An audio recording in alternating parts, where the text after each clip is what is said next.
Bonsoir à tous et bienvenue dans cette nouvelle édition de 24 heures Sénat. Voici les titres.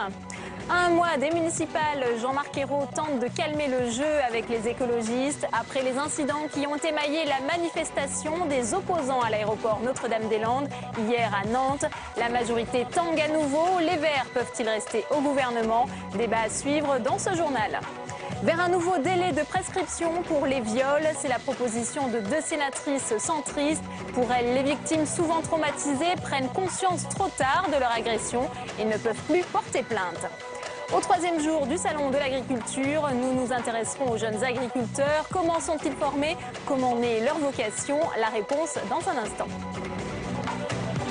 Mais on commence tout de suite par l'Ukraine et le mandat d'arrêt pour meurtre de masse lancé contre le président déchu Viktor Yanukovych, porté disparu depuis samedi, alors que la Russie refuse de reconnaître les nouvelles autorités. Cécile Sixou.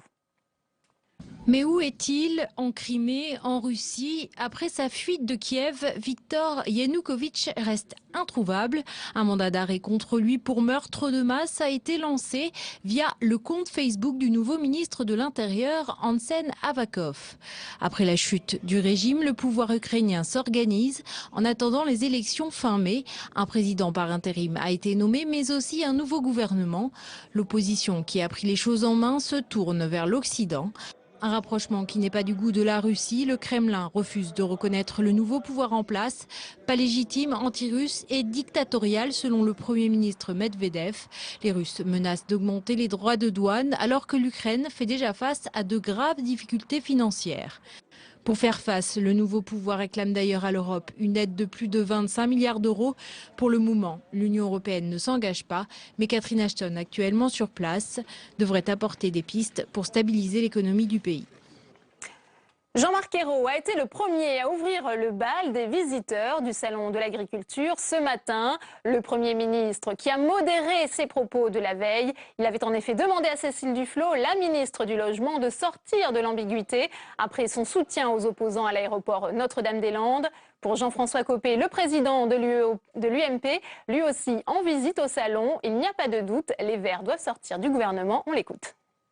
Les Verts, en réalité, fonctionnent comme une espèce de bateau ivre qui, tous les jours, multiplie sans aucune coordination les attaques stigmatisantes contre les professionnels de l'agriculture. Nous nous préparons parce que le moment venu, il y aura une alternance. Et en cela que les municipales vont être un rendez-vous très important pour montrer qu'un autre chemin est possible que celui des réglementations, des taxes, des impôts et de la stigmatisation de ceux qui travaillent pour le pays. Et on parle de la place des écologistes au sein de la majorité à la fin de ce journal. Et je vous rappelle que vous pouvez désormais réagir à notre débat sur Twitter, #24HSénat. Au Sénat, justement, le gouvernement présentait cet après-midi son projet de loi sur le droit à l'information dans le cadre des procédures pénales. La France se devait en effet de transposer une directive européenne en la matière. Le point avec Lorraine Sénéchal. Rééquilibrer le droit du justiciable face à la police et à la justice, c'est ce que permet le projet de loi débattu au Sénat aujourd'hui. Cette transposition d'une directive européenne permet de clarifier les différences de statut entre témoins, suspects écoutés en audition libre et suspects en garde à vue. Mais surtout, il permet aux personnes mises en accusation d'être informées de leurs droits. Il permet premièrement que dès qu'une personne est traduite dans les locaux de la police, si elle n'est pas témoin, on doit lui notifier toute une série de droits. Le droit de se taire, le droit de partir, le droit d'avoir un avocat, le droit d'avoir un interprète, etc., etc. Et deuxièmement, ça permet également aux avocats d'avoir connaissance de certaines pièces du dossier, également en garde à vue. Mais ces dispositions, qui sont inspirées du modèle anglo-saxon, seraient difficiles à appliquer. Elles pourraient compliquer le travail des enquêteurs, allonger les auditions et voire augmenter à nouveau le nombre des gardes à vue. L'opposition craint que l'intervention d'un avocat à tous les stades de la procédure augmente les frais pour la justice. Il y a une estimation qui est faite dans l'étude d'impact qui estime, je crois, à 23 millions d'euros l'augmentation des charges pour l'aide juridictionnelle. Il me semble que c'est une évaluation qui est plutôt basse. Le nouveau droit d'information pour les suspects dans le cadre des auditions libres devrait être appliqué dès juin. Et pour parler des changements induits par ce projet de loi, notre invité, Éric Bocchiarelli, bonsoir. Vous êtes secrétaire général du syndicat de la magistrature. Alors, on voudrait comprendre quels sont les principaux changements en matière de procédure pénale qui sont la conséquence de la transposition de cette directive européenne par la France. Oui, j'entendais le reportage. C'est vrai qu'il y a des avancées. On a notamment parlé des auditions libres. On va pouvoir notifier certains droits aux personnes qui ne sont pas privées de la liberté lors de leur audition. C'est important. Et notamment le droit au silence. Cette personne n'est pas en garde à vue. Il faut également lui notifier le droit de quitter, si elle le souhaite, l'audition, de se taire, etc. Il y a sur le droit au silence qui est essentiel des dispositions qui permettent de le notifier et de le garantir tout au long de la procédure. Voilà, sur le respect du contradictoire également, on a des dispositions qui vont dans le bon sens. Mais quand j'entends le reportage, j'ai quand même envie de vous dire que ces dispositions qui sont des avancées sont bien insuffisantes, bien frileuses. Par rapport à quoi? Frileuse par rapport à quoi? Écoutez, franchement, il faut toujours attendre des décisions européennes, des jurisprudences, des décisions du Conseil constitutionnel, de la Cour de cassation, pour faire avancer des droits qui sont essentiels. On parle là des droits de la défense, on parle du droit à un procès équitable. Pour la garde à vue, on a enfin la présence de l'avocat, mais il a fallu énormément batailler. Là, c'était l'occasion inespérée d'aller plus loin, notamment sur la transmission du dossier à l'avocat ou à la personne gardée à vue. C'est malheureusement quelque chose qui est encore reporté. Est-ce que la France est en retard par rapport aux autres pays européens sur ce point? Alors on nous dit que la directive qu'il faut maintenant transposer n'oblige pas à cette communication au stade de la garde à vue. Certes, mais bientôt nous devrons appliquer une autre directive qui le prévoira. C'est quand même dommage qu'on ne prenne pas un peu d'initiative dans ces situations qui sont encore une fois essentielles pour les droits de la défense et qu'on attende toujours le dernier moment pour faire et concrétiser des avancées. La police et la gendarmerie s'inquiètent peut-être du formalisme de certaines auditions pour des auditions qui étaient très simples auparavant. Qu'en pensez-vous? Est-ce que ça va peut-être remettre en cause l'efficacité de certaines enquêtes? Déjà, je rappelle que nous n'avons pas le choix. Nous sommes obligés d'avancer sur ces questions. Que d'autre part, on a eu le même débat lors de l'intervention de l'avocat dans les gardes à vue. Je rappelle quand même qu'on avait 580 000 gardes à vue en 2009. On a diminué de 200 000 en 2012. Ce sont des chiffres énormes. Or, je ne pense pas que toutes les procédures soient en quelque sorte détruites à cause de ces avancées. Ce sont des droits essentiels. Voilà, il faut apprendre à travailler autrement et je ne doute pas un instant que les services de police, de gendarmerie s'adapteront et pourront le faire. Les sénateurs s'inquiètent également d'un problème d'harmonisation en matière des règles relatives à l'aide juridictionnelle. Ils disent oui à cette nouvelle information en matière de droit pénal, mais il faut aussi en même temps réformer l'aide juridictionnelle. Qu'en pensez-vous ? Réformer, bien sûr que quand on crée des droits, il faut toujours penser à leur effectivité. Est-ce que des personnes vont pouvoir, pour appliquer, pour bénéficier réellement de ces droits, pouvoir avoir l'assistance d'un avocat et donc une prise en charge de cet avocat? Donc bien sûr qu'il faut prévoir le financement d'aide juridictionnelle. En conséquence, c'est essentiel, c'est l'accès aux droits. Quand je vous disais tout à l'heure qu'il y avait plus de 500 000 personnes gardées à vue par année en France, je crois qu'il faut bien comprendre que ça peut concerner tout le monde. Bien, merci Éric Bocchiarelli d'avoir été notre invité ce soir. En bref, l'UMP saisit le Conseil constitutionnel pour contester la loi Duflot. L'opposition dénonce notamment l'encadrement des loyers qui, selon elle, entraîne une limitation des conditions d'exercice du droit de propriété. Jusqu'à aujourd'hui, le délai de prescription pour les viols était de 10 ans, trop court pour Muguette Dini et Chantal Joanneau. Les sénatrices centristes veulent le modifier. Il faut dire que de nombreux viols ont lieu dans l'enfance et ce n'est qu'une fois adultes que les victimes en prennent conscience. Jennifer Semet. Viol Femmes Information, bonjour. Des appels comme celui-ci, cette association en reçoit 7000 par an. Mais seule une minorité des victimes ose porter plainte. C'est moins de 10% des victimes de viol qui portent plainte, en fait. Ça, c'est à peu près admis. On a tout ce qui va comporter le syndrome post-traumatique, les séquelles, les pertes de mémoire, etc., qui font que les femmes, plus souvent c'est des femmes, mais il y a aussi des garçons qui ont été victimes dans l'enfance, vont mettre très très longtemps à réaliser qu'ils ont été victimes de viol. Donner la possibilité de se pourvoir en justice même lorsque la personne a été atteinte d'une amnésie due au choc, c'est ce que souhaite le Sénat. Aujourd'hui, pour un viol, une victime a 10 ans pour porter plainte à compter du moment des faits et 20 ans à partir de la majorité si elles étaient mineures. Avec cette proposition, le délai débuterait au jour où elle prendrait conscience, par exemple grâce à une thérapie qui peut intervenir bien après l'agression. Nous, on trouve que ce n'est pas très légitime que les intérêts financiers soient finalement mieux protégés que les violences sexuelles. La question est très très simple, c'est que quand vous êtes victime d'un abus de bien social, votre délai de prescription ne court qu'à compter de la révélation des faits, ce qui n'est pas du tout le cas pour les violences sexuelles. Donc nous, on dit très simplement aux hommes de loi, à la ministre de la Justice, appliquer le même dispositif au cas de violences sexuelles. Pour certaines associations, il faudrait aller encore plus loin et qu'il n'y ait plus de prescription pour les crimes sur personne. Après 2 rejets par le Sénat, la loi Florange a été définitivement adoptée par le Parlement après un ultime vote de l'Assemblée nationale qui a eu le dernier mot. Cette loi, dont la portée reste symbolique, oblige les entreprises rentables de plus de 1000 salariés à chercher un repreneur pendant 3 mois sous peine de pénalité. Tout de suite, c'est notre page spéciale municipale 2014.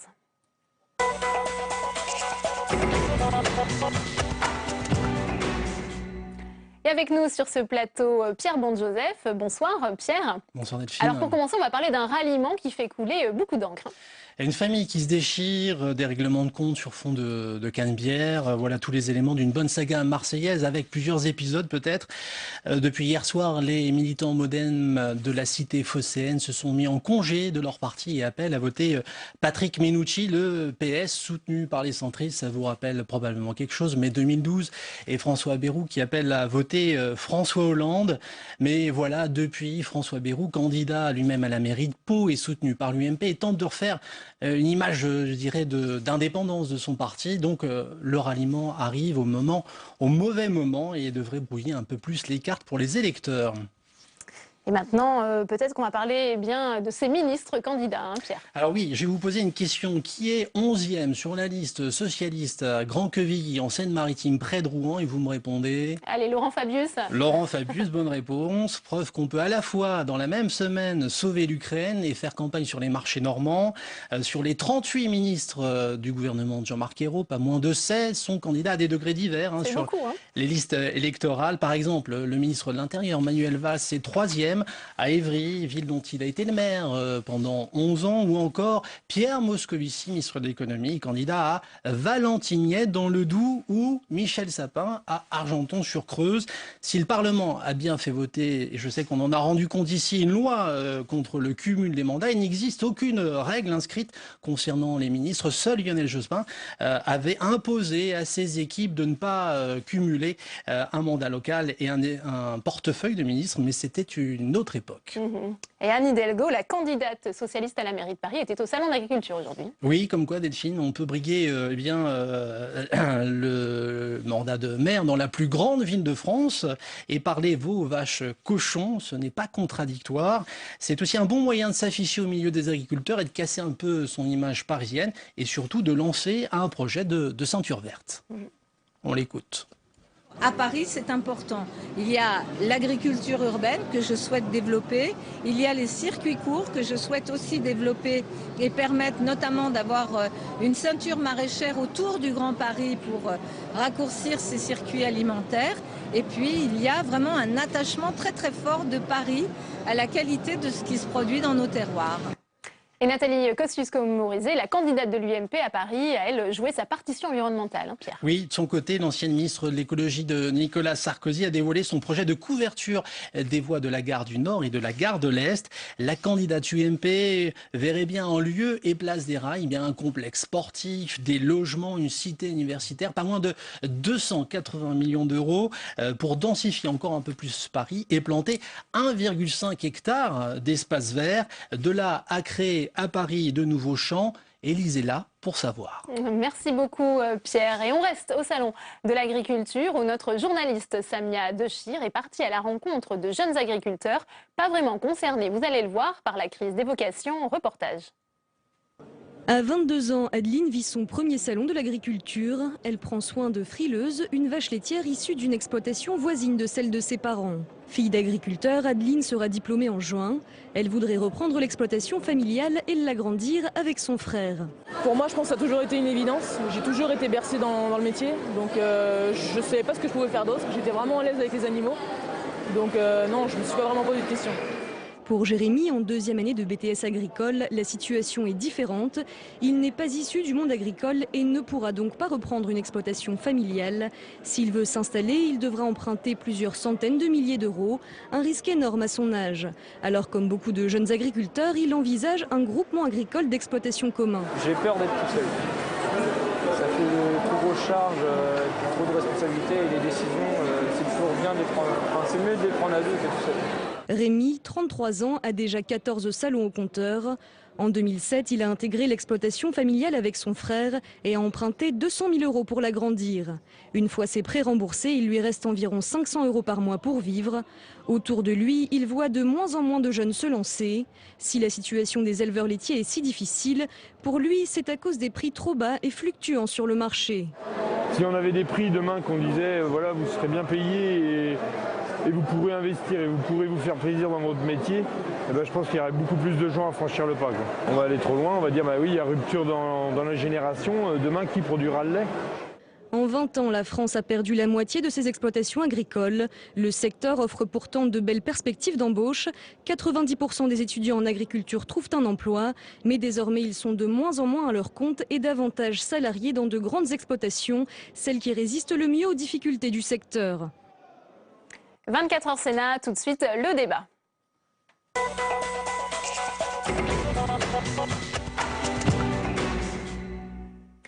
22 mois après leur entrée au gouvernement, le torchon brûle à nouveau entre les Verts et le gouvernement. Jean-Marc Ayrault a tenté d'apaiser les esprits et de réaffirmer l'unité de la gauche avant les municipales. Pourtant, les sujets de friction sont nombreux, comme nous le rappelle Jérôme Bonnard. Un réveil difficile pour la ville de Nantes. Dimanche matin, au lendemain de la manifestation anti-aéroport, les scènes de vandalisme ont laissé des traces. Pourtant, samedi, tout avait commencé dans une ambiance bon enfant. Mais les organisateurs et les forces de l'ordre ont vite été dépassés par des manifestants radicaux prêts à tout casser. La plupart seraient issus des mouvements ultra-gauche. Ces événements ont de nouveau fait tanguer la relation écolo-socialiste au sein du gouvernement. Il faut dire que samedi matin, avant la manifestation, la ministre Cécile Duflot affirmait dans le journal Le Monde qu'elle soutenait plutôt 2 fois qu'une les opposants au projet. Le Premier ministre Jean-Marc Ayrault demandait hier aux Verts de sortir de leur ambiguïté.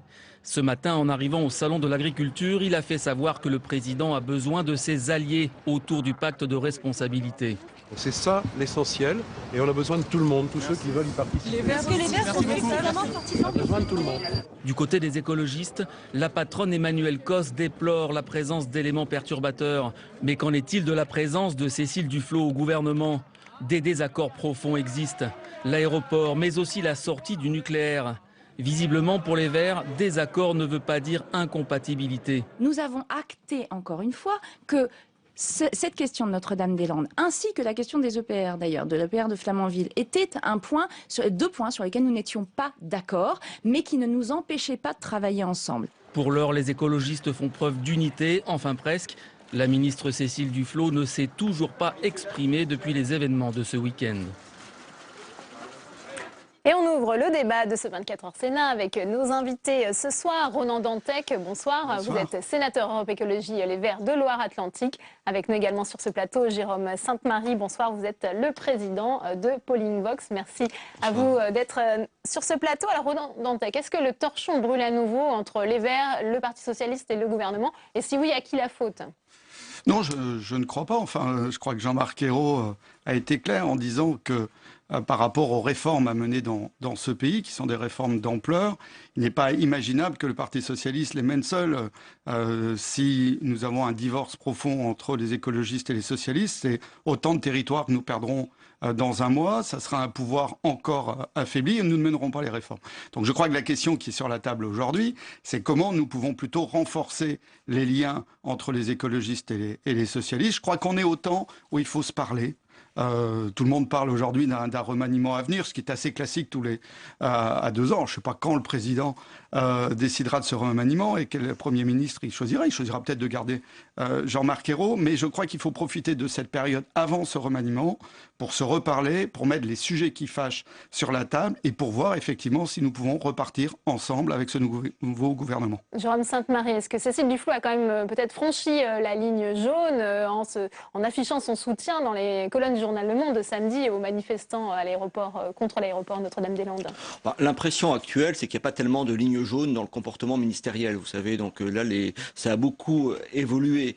En réalité, on a quand même le sentiment que les deux protagonistes de ce dernier épisode des couacs gouvernementaux, eh bien, sont tous les deux liés.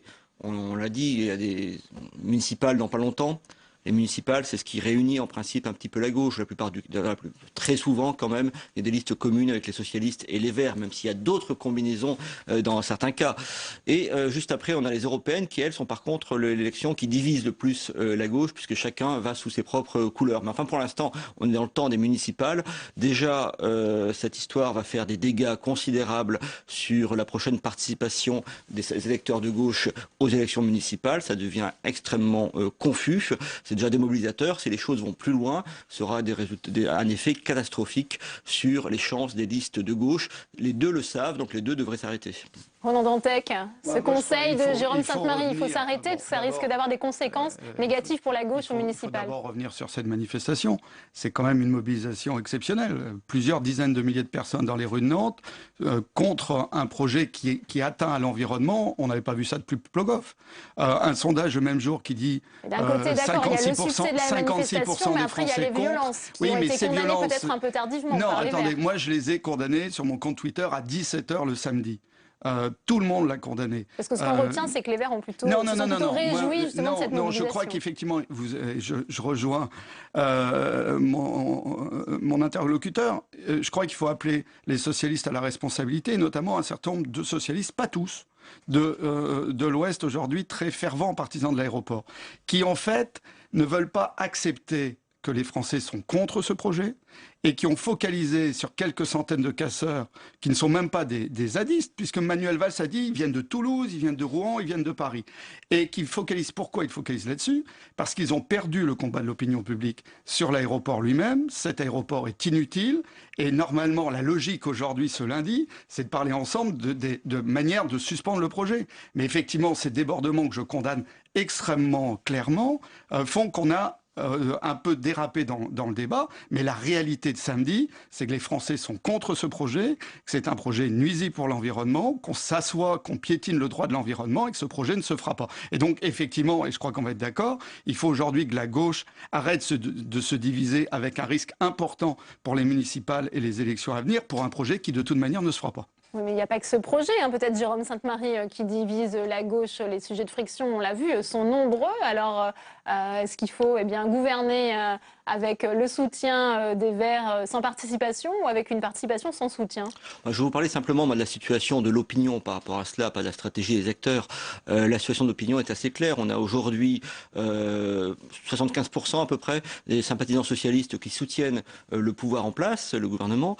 Inversement, c'est tout juste 50%, parfois même une minorité, ça dépend des questions posées par les instituts, qui soutiennent l'action du gouvernement actuel. On a donc la moitié des sympathisants écologistes qui sont dans une forme d'opposition psychologique, qui l'étaient avant même ces événements-là.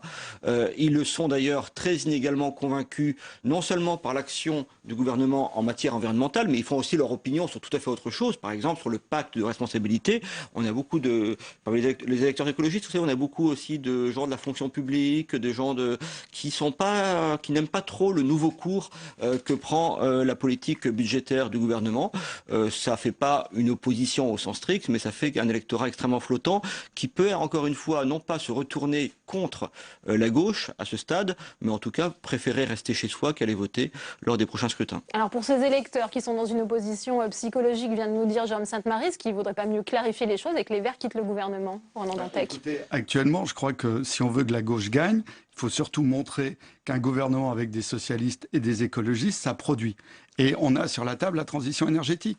Sur la transition énergétique, le président de la République n'a pas changé. Il dit toujours 50% de nucléaire en 2025, ce qui est une baisse considérable et qui est le socle de l'accord passé avant les présidentielles. Nous discutons aujourd'hui Moi, je discute avec le gouvernement, avec les ministres concernés sur ce modèle de transition énergétique.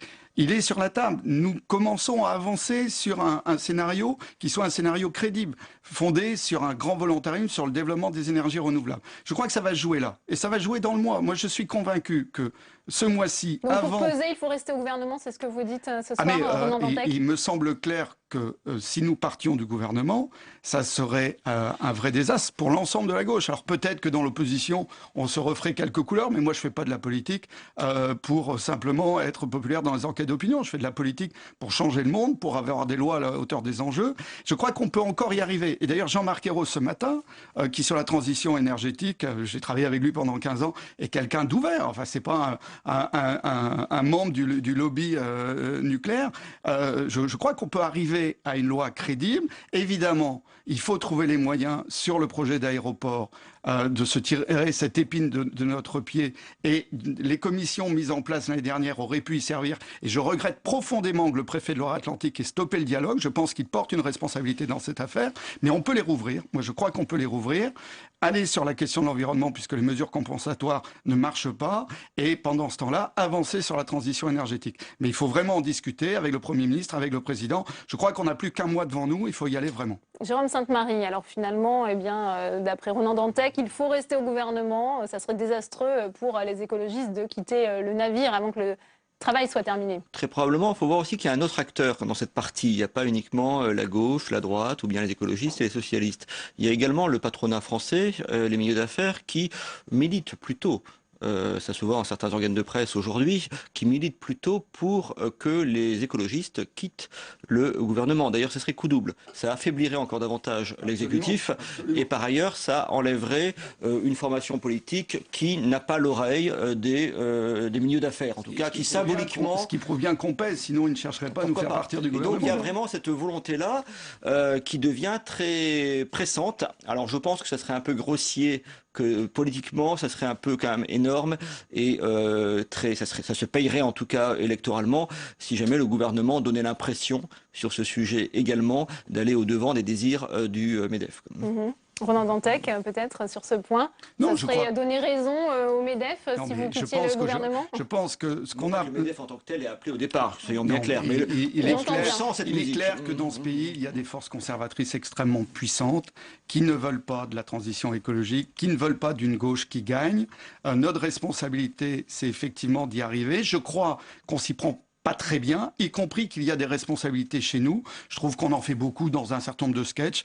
Le sketch gage de schiste avec Arnaud Montebourg, il faut qu'on arrête. Arnaud Montebourg, c'est quelqu'un avec qui il faut qu'on discute sur un certain nombre de filières industrielles qui vont être des filières clés de la transition énergétique. Je pense qu'il faut changer le logiciel aujourd'hui, mais pour ça, il faut qu'on discute. Il faut qu'on discute, y compris en dehors du champ des caméras. C'est notre responsabilité à tous. Moi, j'espère qu'après ce qui s'est passé à Nantes, en disant d'abord que c'est quand même un succès de mobilisation contre ce projet. Tout en condamnant les violences. Et en condamnant fermement les violences. Il n'y a pas de débat et il n'y en a jamais eu sur ce point. Je crois que ça doit nous servir un petit peu d'électrochoc pour nous remettre autour de la table et voir si effectivement il y a un contrat de gouvernement précis pour le prochain gouvernement qui, à mon avis, ne devrait pas trop tarder, en tout cas avant l'été, et pour qu'effectivement on rassure les Français sur notre capacité de réforme. Et dans ce nouveau gouvernement, Jérôme Sainte-Marie, il y aura encore des Verts? Ça, c'est pas à moi d'en décider. Ce que je sais, c'est que le prochain test électoral pour les Verts, ce ne sont pas, une nouvelle fois, les municipales. Les situations sont trop compliquées, bien malin, qui pourra tirer des leçons nationales du prochain scrutin. Inversement, il y a un rendez-vous avant l'été, ce sont les européennes. Là, les écologistes partent avec une difficulté, c'est qu'ils ont fait un score historique il y a quelques années. Lors des dernières élections, 16,3% des suffrages exprimés. Ça va être très difficile à renouveler. Merci Jérôme Sainte-Marie, merci Ronan Dantec. Il faut finir. On a posé la question aux partenaires, notre partenaire, le nouvelobs.com, aux internautes. Les Verts ont-ils encore leur place au gouvernement? Les internautes ont répondu non à 76%, oui à 21% sur 226 votants. Et puis sachez, avant de nous quitter, cette dernière information, députés et sénateurs se sont mis d'accord ce soir sur la réforme de la formation professionnelle en retirant la partie consacrée à l'inspection du travail. C'est la fin de cette édition. Très bonne soirée et à demain.